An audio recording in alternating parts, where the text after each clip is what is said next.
Long ago, in a time when God spoke directly to those chosen to carry his promises, a man named Abraham embarked on a journey of faith.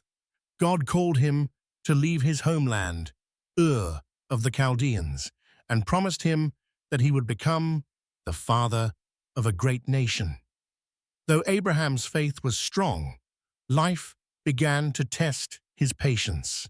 His beloved wife, Sarah, was unable to bear children, and as years passed, their hope began to waver. Despite God's promise that Abraham would have a son, through whom his descendants would multiply, the couple grew weary, waiting. One day, Sarah approached Abraham with an idea, one born out of desperation. In accordance with the customs of the time, she urged Abraham to have a child with quote, Hagar, her Egyptian maidservant. Sarah reasoned that perhaps the child born through Hagar would fulfill God's promise. Though this plan was not in line with God's will, Abraham agreed, and soon Hagar became pregnant. With the news of her pregnancy, the household dynamic shifted. Hagar began to view herself as superior to Sarah, now carrying Abraham's child, and this led to deep resentment and jealousy. In anger, Sarah mistreated Hagar, driving her to flee into the wilderness. Alone, frightened, and unsure of her future, Hagar wandered aimlessly. But Hagar was not truly alone. As she rested by a spring, an angel of the Lord appeared to her. The angel comforted her, saying, "Return to Sarah and submit to her, for the child you carry will become the father of a great nation." The angel told her to name her son Ishmael, which means God hears, for God had heard her cries of distress. Hagar returned to Abraham's household, knowing that both she and her child had a place in God's greater plan. In time, Hagar gave birth to Ishmael, Abraham's firstborn son.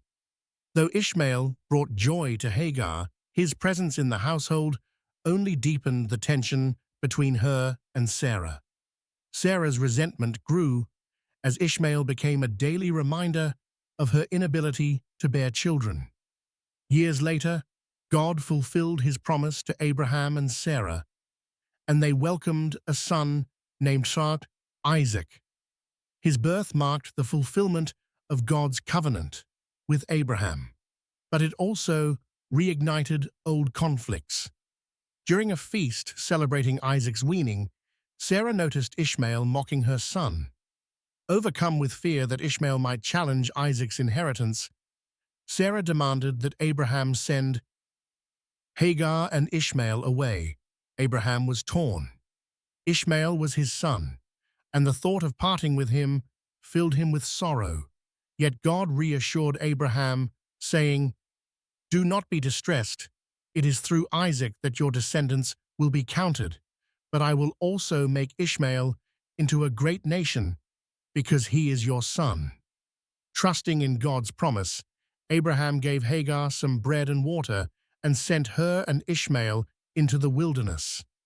Hagar and Ishmael wandered through the desert of Beersheba, their provisions running out. Despair consumed Hagar as she placed her son under a bush, unable to watch him die of thirst. She sat at a distance, weeping bitterly. But God had not forgotten them.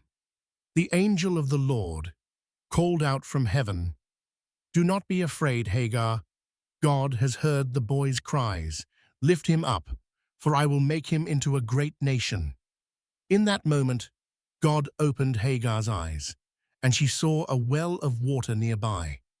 With renewed hope, she gave Ishmael a drink, and they continued their journey, knowing that God's hand was upon them.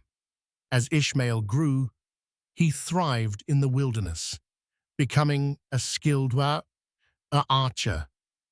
He lived in the desert of Paran, and his mother found him a wife from Egypt. Ishmael's descendants would go on to form a great nation, fulfilling God's promise. Although Ishmael was not the child through whom the covenant would pass, God remained faithful to him, showing that his mercy extends to all, even those outside the chosen lineage.